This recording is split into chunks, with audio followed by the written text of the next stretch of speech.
就我个人而言的话，对自己一整年的发挥都不满意吧。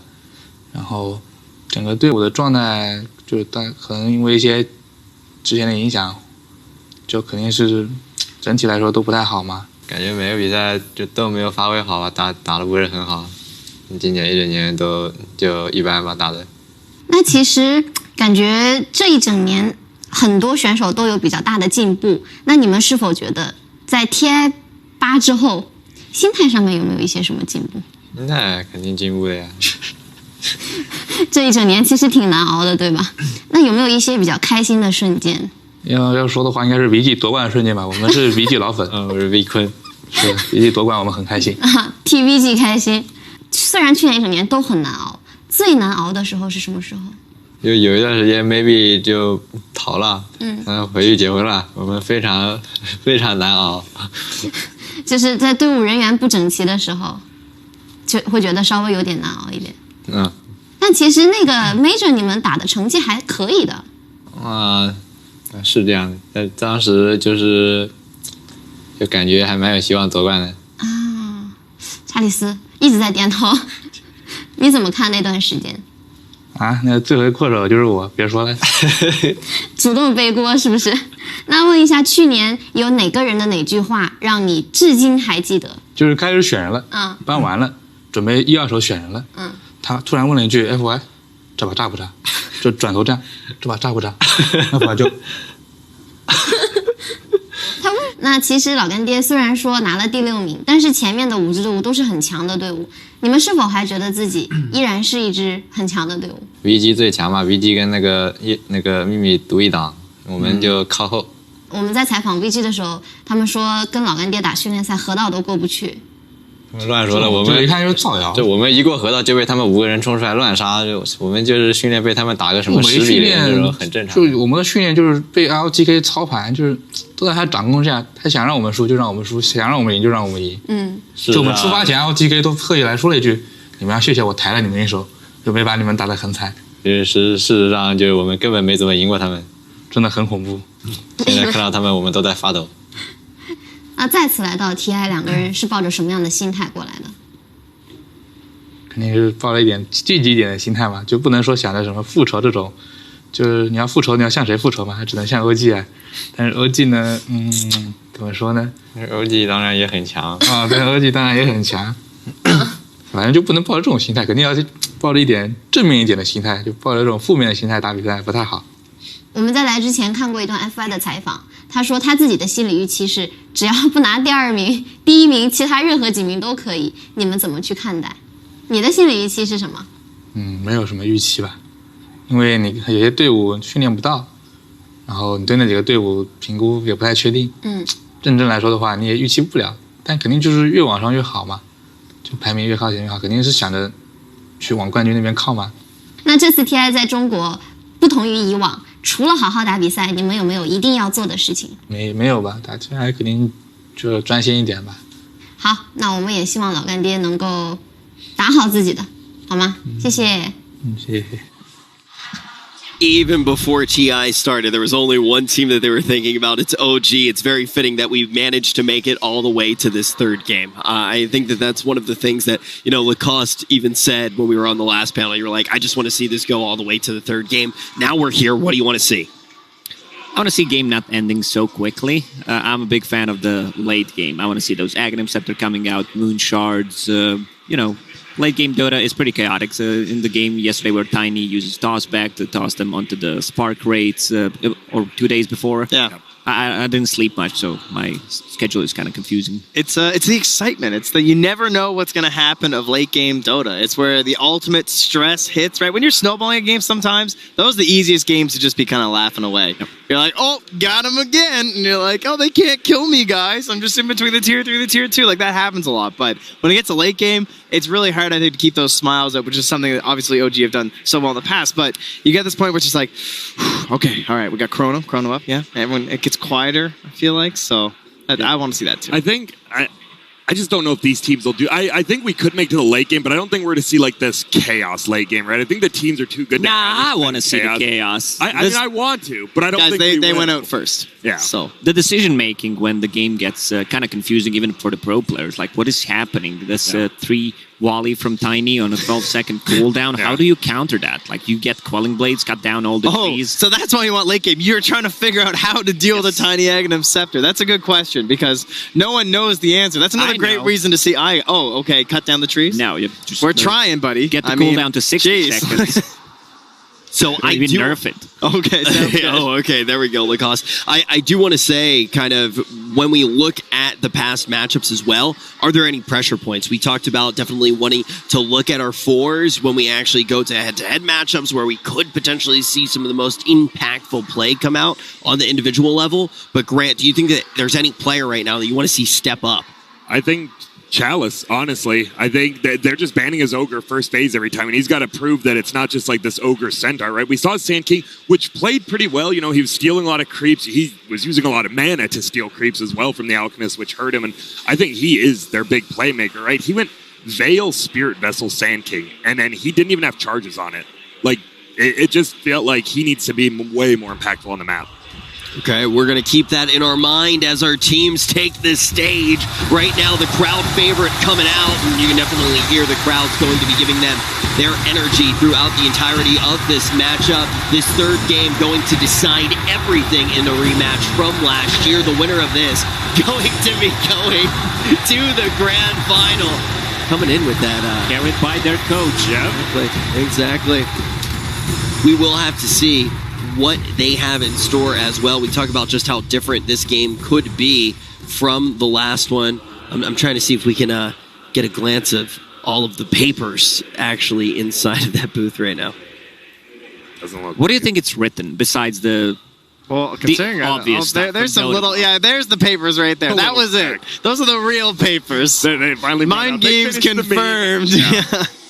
I mean, just drafts, right? I think most teams just got drafts. Like if they draft this, I know when I talk to a few coaches, it's literally, you know, we have these papers, and it's if they draft this, they ban this, we'll pick this, they'll pick that kind of thing. It's just a bunch. You just go down a checklist almost. It's like a tree. It's like a decision tree, right? Yeah, you're just kind of answering different things when they happen, so you don't get caught up in the moment when you're up on the main stage surrounded by tens of thousands of people. You don't want to just have this last pick, and all of a sudden you're like, oh my goodness, what is good? What do we pick? You always want to have at least something in the back of your mind. We're very fortunate with all the resources we have too, right? I mean, we just have scrapbooks of drafts. It's so easy to just like open up a web page and they're just all there. Anyone and at home. You see the teams using the same tools that we use, right? Yep. Like they're just printing off pages. They read it better. Like they know what they're looking for.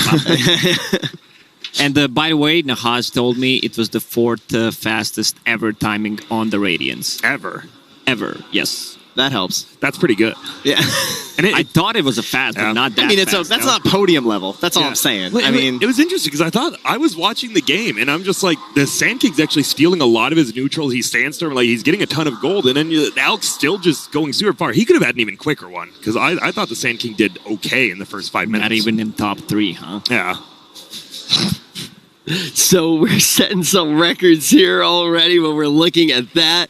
We've set a lot of records at this TI. We really have. We see the highest placement of an entire region, and now we look at this matchup, and already there's a 75% chance. Nahaz is probably going to yell at me for this, but Wick tweeted it out this way, so I might get out of Dodge. A 75% chance that we see a 2-time champ. I know that's I see Nahaz shaking. No, that's how math works. I'm pretty sure it's fine. Shaking his head right now. Every match is just a coin flip, so it's okay. Yeah, right. I think even if that was the case, that would still be incorrect, right? Yeah, Nahaz is actually. I've never seen Nahaz smile. That dude loves numbers. He absolutely loves his stats. He's sitting there like a jolly guy, just laughing at my numbers. But ultimately, we are in a position where we still do have so many potential 2-time champions this time around. And when we look at the side of OG, obviously, how crazy would it be if not only we have the first time that somebody's been able to win not 1 but 2 TIs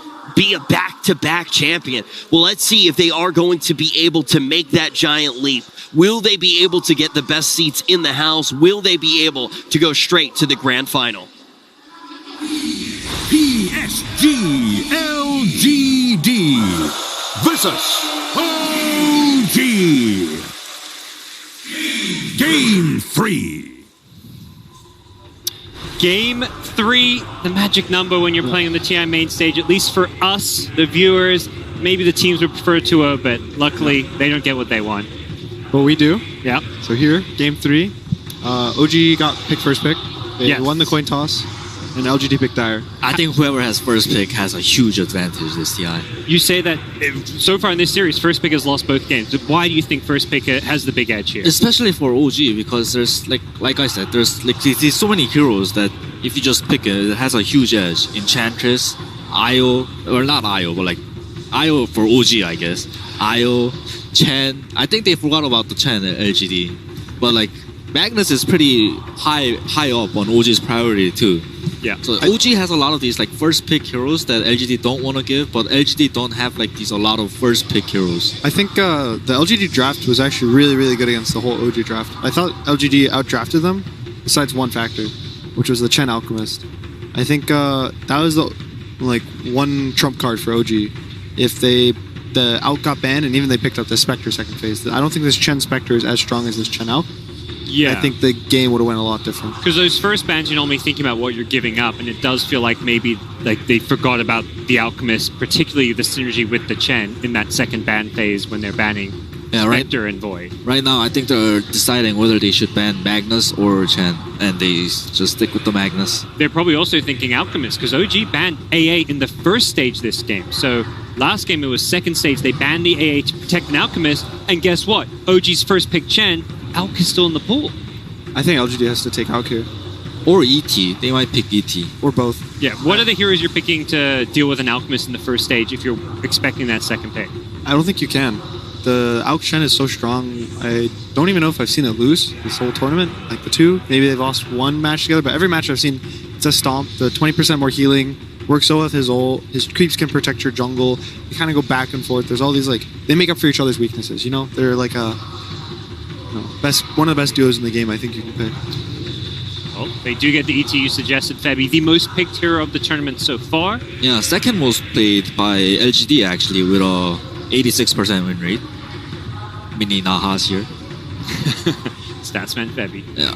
I think they have to take the Alch here. I think unless they have a set idea of how to beat this Alchemist, it was too strong last game. I think even if you kind of contest him in the early game, he's going to get a Radiance, and they give up the Alchemist.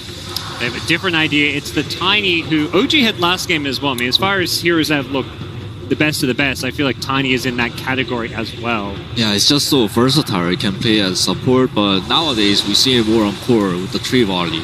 Just coupled with some AoE stuns, this tree volley can do a lot of damage late game. Yeah. The scary thing about this Alchemist is most Alchs are going at least one bracer, if not two, which means that he's not going to die to this Tiny combo in the early game if it's a core Tiny. Maybe with the ET aura, the magic. Yeah. But even then, I think it's kind of pushing it. We could see some of those combos around ET, like the ET Gyrocopter, where you run people down with the magic damage. Of course, OG now have two bans to protect themselves from some of the heroes they're worried about. Probably they're going to ban the Void. Yeah, that's the other hero. And the Gyro. I think those are probably the top two priorities for OG. Ember's pretty up there too, I think, for LGD. Lifestealer is okay. As we said, like last game, it's good against the creeps. You can eat the creeps. It's decent against the Alchemist, I think. It does not abuse the ET aura though. I think like you gotta ban those heroes that abuse the ET aura. I can see them picking up Jakiro too, but it's not worth banning for OG. But he's a Radiant Spire. And that's ET aura, magic, and physical. I think the one scary thing about not scary thing about the Lifestealer though is like he doesn't do enough damage until later in the game for this Alchemist, like, you know, post 30-35 minutes.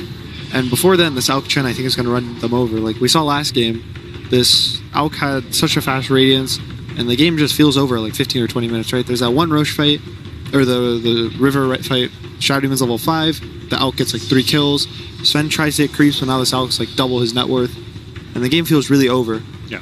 And Lifestealer's going to be in the same position, right? Like sure, like him, like the Sven can scale against this Alch, 3-4 items, maybe 5. They're going to be evenly matched, but this Auk's going to have 3 items on you, and at that point... Well, yeah, how do you beat it? And the Chen synergy with the Alchemist is not just the amplified healing. It's you've got this hero in the jungle that's stacking for the Alchemist, can stack with his hero, can stack with his creeps. Something OG are very efficient about getting Ana as much farm as possible when he's playing Alchemist. One of the issues with like this multi-thing stacking is you can only micro so much, right? So it's like you can kind of try to get like 2-3 camps as well, but it's kind of hard. So I think what a lot of teams can do is they give away the Chen creeps to their other players. So he can give like 2 creeps to this Auk, and the Auk can also stack 2 other camps, Yep. And they're just maximizing their efficiency. And it's the gyro ban, so PSG LGD do have Faceless Void open to them if they want to go for it. Name has played a decent number of games on the Void. He is comfortable on the hero. Yeah, it's one of Ame's favorite heroes. They also, LGD banned the Darkseer. It worked. It was so good with the Auk last game. He's just getting Surge early game. He's already fast from ult. He's already a fast hero. He has phase boots, and he has a Surge. He's running, like 600 movement speed, 700 movement speed. It's pretty funny. It's pretty funny because like 2 days ago, Darkseer was untouched, right? Yeah. It wasn't picked at all. Now, OG's just bringing it back. He was one of, I think, the last 5 or 6 heroes unpicked or unpicked at least in the entire tournament. Yeah, and then he got picked by Secret, maybe? Secret or Liquid? Liquid. Liquid. It was It was Liquid with yeah. mind control. Yeah. I think it's coming back a little more because teams are, I think, valuing Ember a little more than they were the past couple days.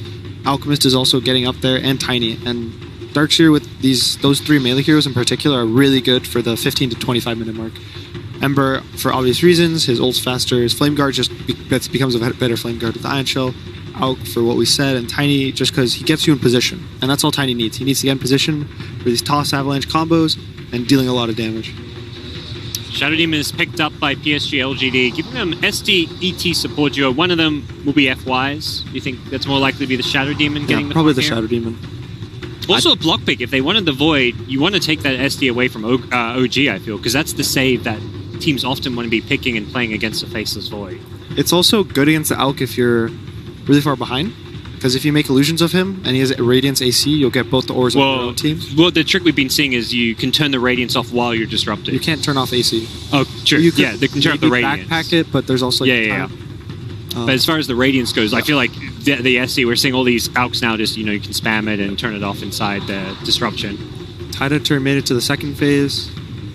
Ooh, it's a really good Morphling game for LGD, I think. Yeah, I saw Morphling.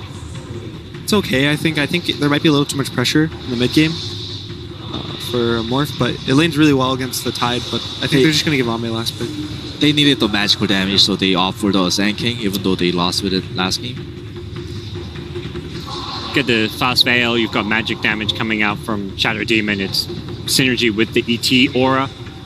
Yeah, there is a lot of damage for LGD. Yeah. right I now. guess they were happy about how their first 5 minutes in the offlane went with the out pressure.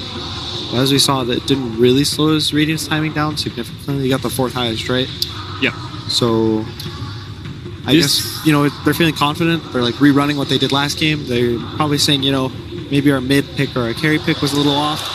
Maybe we gave them too much. So maybe now they're kind of thinking what we did with our other 3 heroes is fine. Yeah, but we their got to mid change pick up. has changed. It's gone from a DK to a Tiny who is kind of faster paced. It's at least a hero that can get in the Alks jungle and steal stacks, I feel. DK doesn't really farm enemy jungle stacks or stacks at all. Not until he's even level 12 right now. Yeah. At that point, it's too late. So someone that can go in, threaten to kill Alchemist, take those stacks, and OG now going to be wondering about what they're going to get. Probably going to pick a Thompson here right now, unless he has multiple options. Usually on this this pick right here, for first pick, you want to pick the hero that you think is more important to your draft. So in this case, they pick the Rubik. And that's because they're probably going through yo, Jerax, do you have options? And he goes, nah, it's really, Rubik's the best. Everything else is a tier below. And they go to Thompson and they say, and he gives oh, both of these heroes are good, right? Because now they have the choice between 2 heroes, and only one will get banned, and the other will be good no matter what. And only this one a Rubik. So OG is going to pick up the Rubik. It's really good against Sand King. That's one of the classic support counters to it. And Thompson definitely a player who has quite a big hero pool as far as unconventional mids go. So Yeah, Dazzle ban. I think they're scared of the mid Dazzle. yeah, it's the second game of this 3-game series we've seen the Dazzle ban, so clearly something That's interesting. they believe OG can do. Maybe they've seen it in scrims. Yeah, maybe I think it should be the scrims. OG played a mid Dazzle and it was pretty scary. Stalling out the game for the Alchemist. It's also got synergy with the Chen. You get more healing on your team. If you ever grave the Auk, he's going to heal back up to half health by the time it's over. It's a lot of minus armor too. Acid, Bush, Dazzle. A lot of variants. Void Band, they're still scared of that. And that's the carry we expected to see in response to OG's draft with the Tiny Tree Volley as well as the Elder Titan Earth Splitter synergy. It would have been a great option for them to say. It's also one of those things that the Alchemist be taken out of the pool. That's why we And see a I'm little not sure less, I if think, anybody expected. Because he can't. Thompson Tidehunter? Break off the it seems chrono. OG. If he gets stunned by a chrono, he's getting stunned full duration of chrono. It's not going to end after 500 damage like every other spell. So the most optical Thompson Zero right now would be some brawler frontline that can fight with the Tide and the Rubik and the Chen. Has damage and good has overall. D-push. He needs like I think the idea behind the LC is similar to what they had with the Darks here. I think just so, a hero to right? buff up the Brawler, out. You know where your bread D-push is with the butter. Q. Yeah. Sure. And as they were talking about, the press the attack is going to be a form of heal as well. That is going to be amped up by Chen. Yeah, I will say I think the Slark is a much better core than the Sven to deal with this. The idea that LGD had was we need a hero to deal with the creeps. No, you need a hero to deal with the Alchemist. And I feel like time is like the biggest and best change to LGD's lineup to deal with this Alchemist. It seems like DK was too.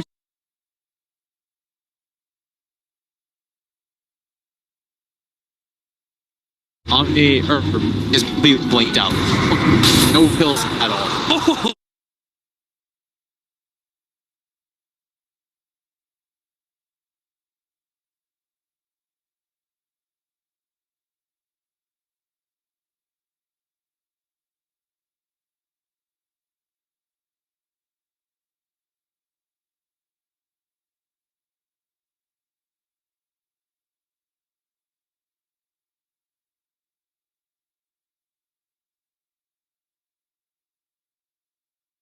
Is your priority.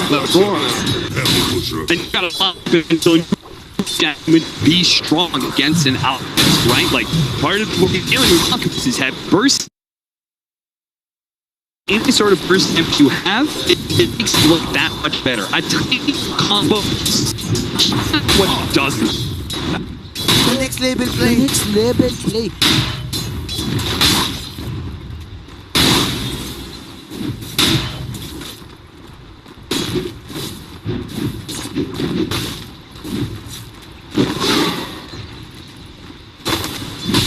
They knew and they had it for it. It's that interview with 357 that repression coming a lot more. Already with that, why just getting sack after sack. X Nova doing no tail was doing well in game 1 with his Elder Titan and just push back to opposing member of this school and give away the team. Ready slow. With the team. Pretty lane is going to fuck up against Omni. Doesn't seem to get too much. But here, he's got to be a little more cautious. It is pretty cool idea. Is that like Tidehunter and Mr. very well countered by the Slark. It's a terrible lane for Tidehunter. So being able to get the hard counter of Legion against this and just up top to the mid lane. We'll see. Do you feel like it's hard counter? I think it's relative. It's really hard. Getting quite the new from Seb. Right click Gerald. Just off Ame has to back out. Reset it. Leaps away with the tree line. First going down to GP. It's a good start. That aggro duel are and 2 for Thompson.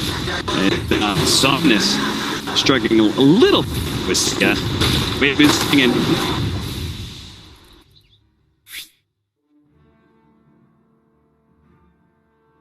idea that LGD had was we need a hero to deal with the creeps.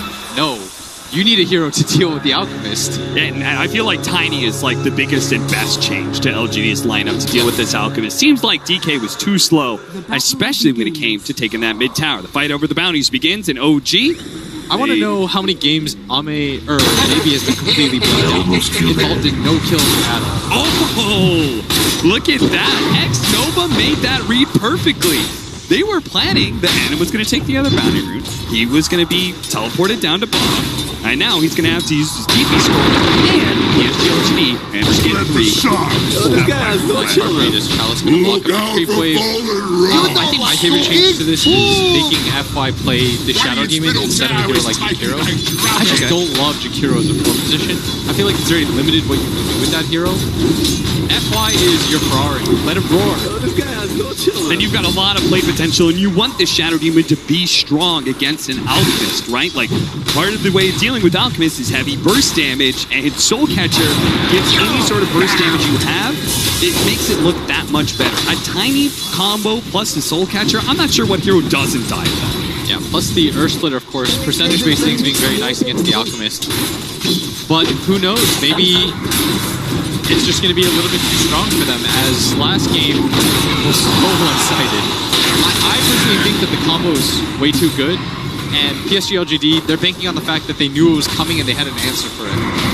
They did say in that interview with 357 that they were going to be pressuring the Alchemist a lot more. We see that already with FY just getting stack after stack. X-Nova doing what No-Tail was trying to do so well in Game 1 with this Elder Titan and just push back the other two opposing members of this duel lane and give Ame the space he needs. Yeah, but he's already so low. Being said, once again, having a pretty good lane. He's going to fight up against Ame. Doesn't seem to care too much. Now that X-Nova's here, he's got to be a little bit more cautious.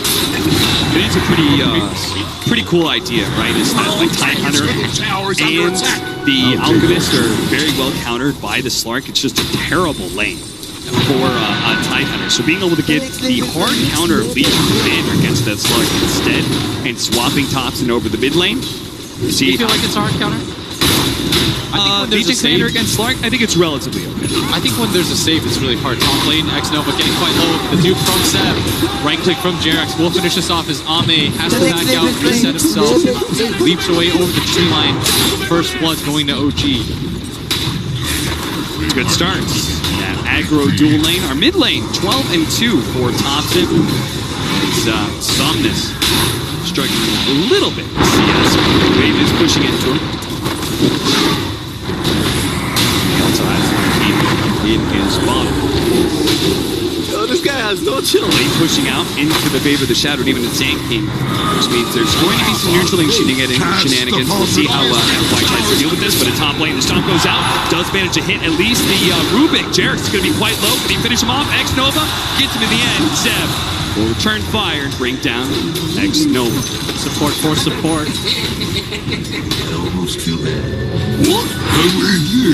Bottom lane, Sand King doing a very nice time of things. MS Harm hasn't been slowed down either. Courier almost goes down. One more hit would have done it for FY.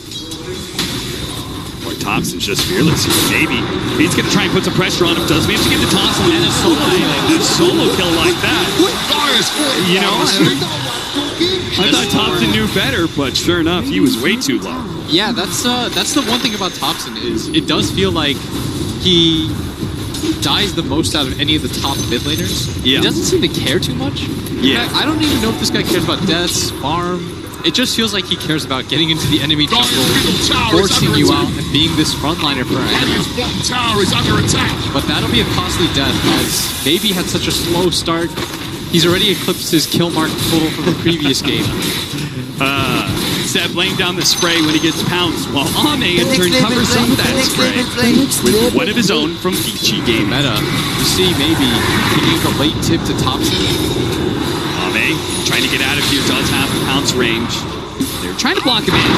With Seb, he actually juked the wrong direction. I beat my maker.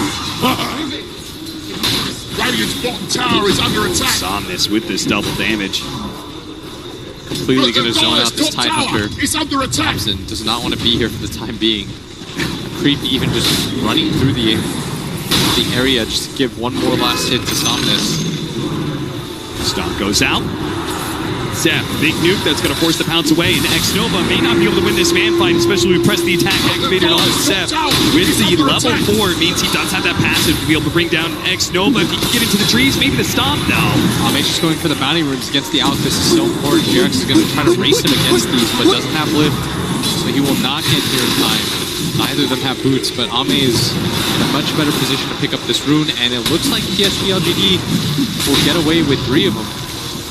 Yeah, that is makes the best of that situation. That's all 4. So it's only 240 gold being collected for the OG side off of the bounties. Yeah, they're going to wait for this bottom lane. Nobody wants to pick it up quite yet. Funny part is, because they have an Alchemist, OG network lead is even, despite that big bounty rune advantage that PSG LGD has. Chalice is doing so well. 33-6, 31-6 for Somnus, who's now looking for the toss over onto the Titan. Into the tier 1 tower. Thompson without Rampage is going to be caught by the stomp. Body blocked up a little bit by FY. Builds up the stacks and see if he's going to be the one to claim the last hit. In fact, he will. FY. He wants these last hits. He wants the fast either. Much better start for all of PSG LGD this time around. A less greedy lineup too. I don't know if trying to outgreed an Alchemist is ever the play, because the hero doesn't work in the same sense. He's not like a Midas builder. He's just going to get his 10-minute, 12-minute items to win the game for you. That's why we heard our draft panel talk about how important it was to shore up your mid game, because that's where the Alchemist is going to hit hardest. Once he has that Radiance plus AC. From the 12 to like 25-minute mark, this guy is king. Nobody will touch this out.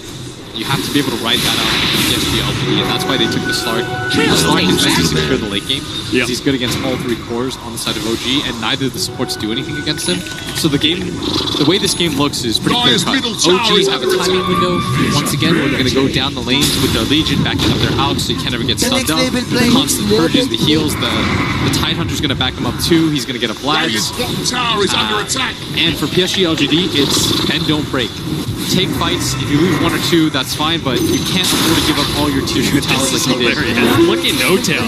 He's been won by Wen sending out his neutral creeps to be able to pull back the wave to stop this push. But finally, he's going to be caught as the Spirit does reveal where he's at, and PSG LGD will dive with confidence now, especially since they've already brought down at least one of his neutrals. The Hellbear is still pulling some of the creeps, though. Okay. And this really is the principle of getting kills into objectives, right? Is that No-Tail, he understands the same thing, and he's saying, you can kill me, but if you're not taking the tower, it's fine. It's on the run. He's pinging towards it. He's laughing about this right now. The turn comforts of the melee creep is going to get the deny on the illusion rune while simultaneously pulling all of this into Ana. So it's not even going to return into the bottom lane. This is some next level shit from OG. Oh my lord. I can't even believe that. He dragged the entire creep wave so that Ana gets a double wave in mid lane. He saves the bottom tower, maybe wastes his entire time, and he denies the illusion rune. Dude, that is the most value single creep that I've seen. I mean, I think that was the most space-creating, defeating death I've ever seen. No-Tail literally bought themselves like, he just killed like 3 minutes of pushing time. Yeah, he, Pylai dies in the back. He's like scribbling notes. He's like furiously trying to figure out what he did right there. That gave Ana so much gold. Brought him much closer to his Radiance. Didn't have an amazing laning phase, but that's going to help out a lot. Yeah, it certainly is. But this is where PSG LGD are going to have a change of tactics. Last time, they tried to go in for the mid push. They tried to take down the tower before taking over the jungle, but this time, a smoke directly towards Ana. Chalice leading the way with the 1-level burst strike. Just found Mana for ulti. They're going to be able to get the disruption first. And the epicenter full up. They're going to throw all the burst damage onto them all at once. Campbell's right there. Not going to be good enough. By the way, I was wondering why this one right here that PSG LGD placed, I was like, why didn't they block the camp with that? Yeah. And you realize because OG's going to look for that ward. They don't guarantee that there is vision there, but by placing it up there and not blocking the ward, not blocking the camp, that's so intelligent. Yeah. It's going to give Ana a little bit more space, but it's going to open up kills a little bit more. They've got no idea about it. Also, the combo, the way they set up that kill was just brilliant. It maximized the damage in a minimal amount of time, right? Leading with Disruption to get off Epicenter first rather than trying to go for Burrow Strike into Epicenter where there's this delay of damage. It really killed the effectiveness of Chemical Rage there. Now, PSG LGD will manage to get another 3 bounties. That's 9 bounties they picked up in this game for 2,400 gold. Excuse me, that's more like 12. Yeah, that's how they've kept up in this game so far. Oh, Jared! No, X-Nova doesn't have a TP. He'll be stuck here for the time being. He's got to wait for the crew. Look at him, he's sitting on top of the Spirit and taunting him. Before he's going to TP away, but FY actually catches him. Meanwhile, top lane, Seb's going to be caught, but it's over to mid, where Jarix, you play around in the Spirit, you do a little taunting action, showing off the X-Nova, but in the end, you get caught for it. He loses the wolf for it too. X-Nova's fighting that. Yeah, he is now for sure.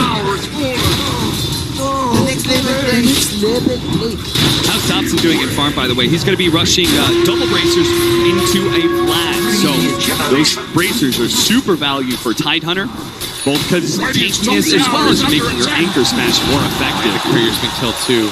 That is a big pickup.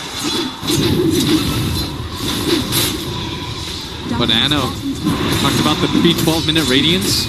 Yeah. This time around, they've slowed down so much of his farm. It's not even a 12-minute relic at this pace. Last game he had it at like 10 minutes and I was blown away. Yeah.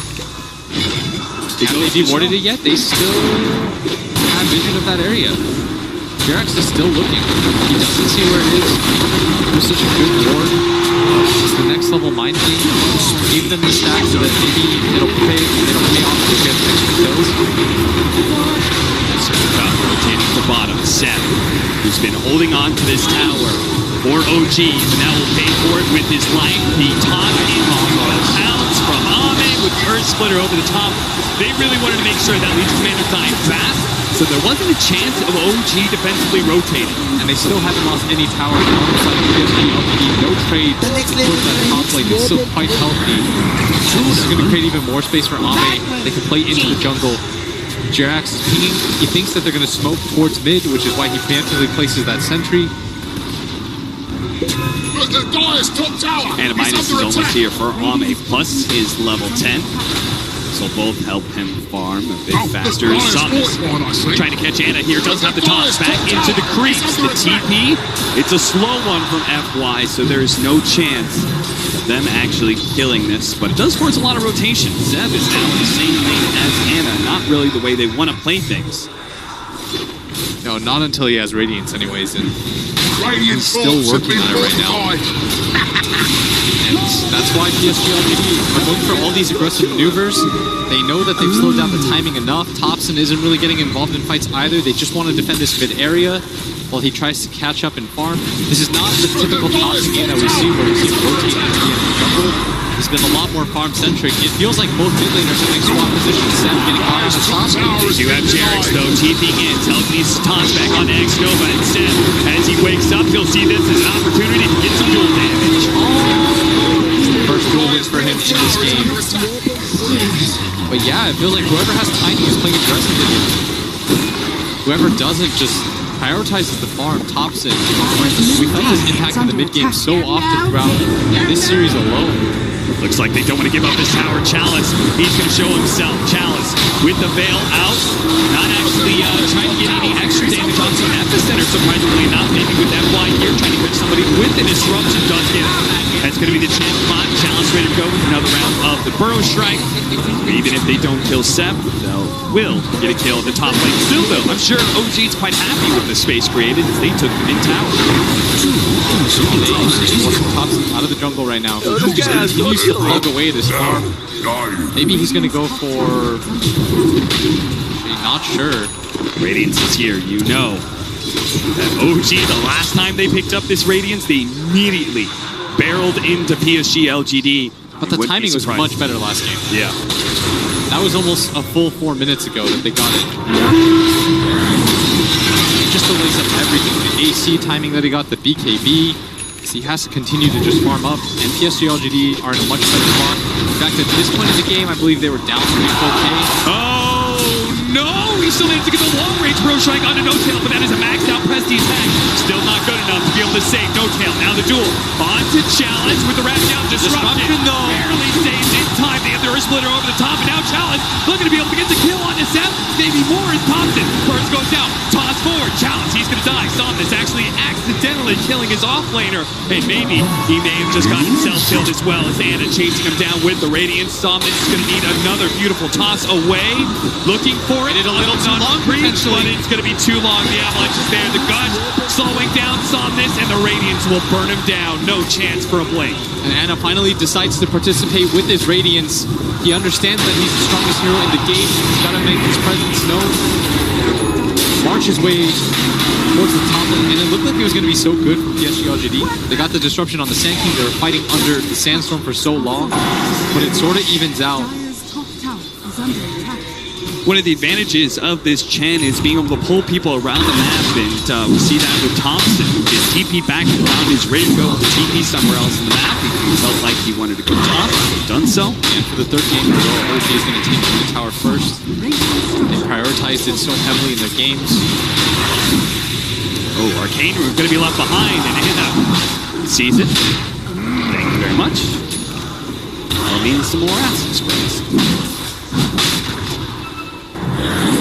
Top going to be taken. They see all these heroes rotating over. PSG LGD really want to take a fight, but Seb is going to try and get the initiation on the Somnus. They have the unstable concoction, but the rest of PSG LGD is on their way. There goes the duel, but Challenge going to be able to get two-man Bro Strike. Ame pouncing in as well with two-man Dark Pact on top of everything else on top of the Sob, and now they have Seb dead, but Anna is still so tanky. He gave him with his dying breath the Prestige attack. The level 4 Prestige attack with so much regeneration means Anna will be able to bring down X-Nova. Now he looks for more, but Challenge, he's just trying to pull the creeps away. Buyback to the side, the buyback. Chen is here as well. X-Nova trying to catch him at Y. Looking for the disruption. Ame taking stacks after stacks, but he waited out the dark light. Challenge save. Ame trying to get away. The top over on the sunny, but it doesn't matter.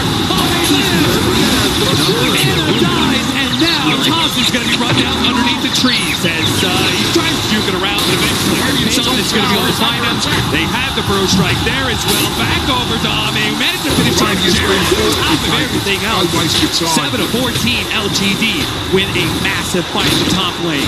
And OG, I thought that Ame was dead for sure, but they find the save for him. The forest, this is going to be a value shot. I like them to continue to play faster. Smoke gun, attack that triangle area. You're together here is 5 right now. Looks like they're going to back out, farm through. Ame still in a really comfortable position, about to pick up his defusal blade. Medallion on Chalice. Feels a little bit like game 1 now, where OG had that net worth lead. But once LGD were finally able to reclaim it, things started snowballing heavily. We'll see if LGD can do that again, or if they're going to play it a little bit more passive this time around, because they do have so many items about to flow in. Ame almost has a defusal plate. They're going to work towards Aghanim Scepter on Somnus. The full kit still. If you're PSG LGD, you probably want to take a fight. You got to be a little bit cautious though. And they did end up going to the triangle area. They just didn't smoke for it. OG, they've got the Ravage. They want to take this fight too. Both teams feeling like they're stronger than the other. Rare Thompson shows up as all important because he doesn't have a blink dagger.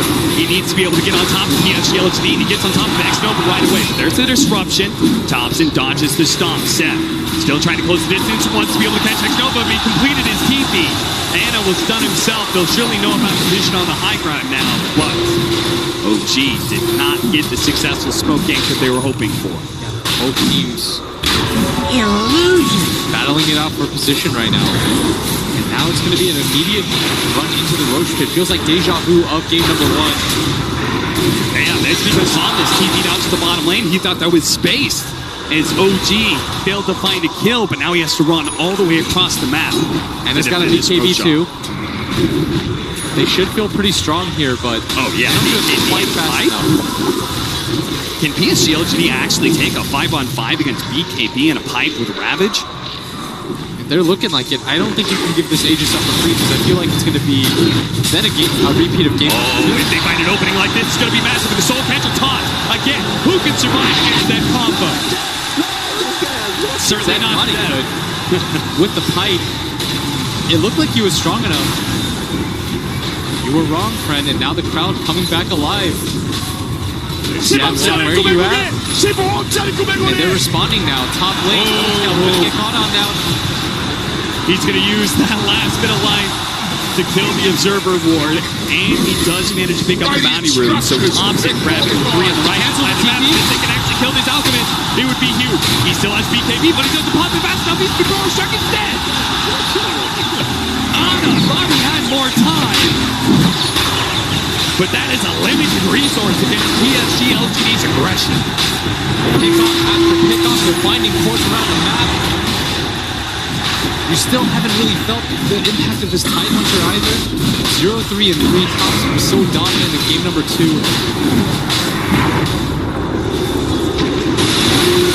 7-17.